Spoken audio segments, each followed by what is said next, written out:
അസ്സലാമു അലൈക്കും വറഹ്മത്തുള്ളാഹ്. നാളെ റബീഉൽ അവ്വൽ 12 അഷ്റഫുൽ ഖൽഖ് സ്വല്ലല്ലാഹു അലൈഹി വസല്ലമ തങ്ങളുടെ 1500ാമത് ജന്മദിനം. അൽഹംദുലില്ലാഹി അലാ കുല്ലി ഹാൽ. അള്ളാഹുവിന്റെ പൊരുത്തമാണ് മുഅ്മിനീങ്ങളായ നമ്മളുടെ ലക്ഷ്യം. ഈ ലക്ഷ്യം കരസ്ഥമാക്കുന്നത് മുത്തുനബിയെ ഇത്തിബാഹ് ചെയ്യൽ കൊണ്ടിട്ടാണ്. ഇതിലാ ദലീല അല ത്വരീഖ് ഇലൽ ഇലാഹ് ഇല്ലാ മുതാബഅത്തുർ റസൂലിൽ മുക്മില. എങ്ങനെയാണ് ഇത്തിബാഹ് സാധ്യമാവുക?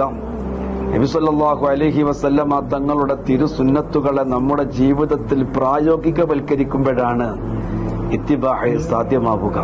സുന്നത്തുകൾ ഓരോന്നായി ഇല്ലാതാകുമെന്ന് മുത്തുനബി നേരത്തെ ഓർമ്മപ്പെടുത്തിയിട്ടുണ്ട്.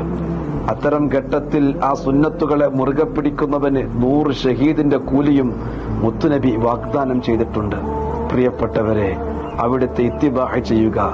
സൽസബീലൻ സാറഫിഹി സയ്യിദുസ് സാദാത്തി സിർ സൽസബീലൻ തുസ്ഖഫിൽ ഹാലാത്തി കസ്സൽസാലിസാൽ. സയ്യിദുസ് സാദാത്തായ നബി സല്ലല്ലാഹു അലൈഹി വസല്ലമ തങ്ങളുടെ തിരുചര്യകളെ അന്വേഷിച്ച് ആ വഴിയെ അനുധാവനം ചെയ്യുക. ഏവർക്കും പെരുമ്പലം മർക്കസിന്റെയും സിറാജുൽ ഉർഫാനിന്റെയും നബിദിന സന്തോഷങ്ങൾ. അസ്സലാമു അലൈക്കും വറഹ്മത്തുള്ളാഹി.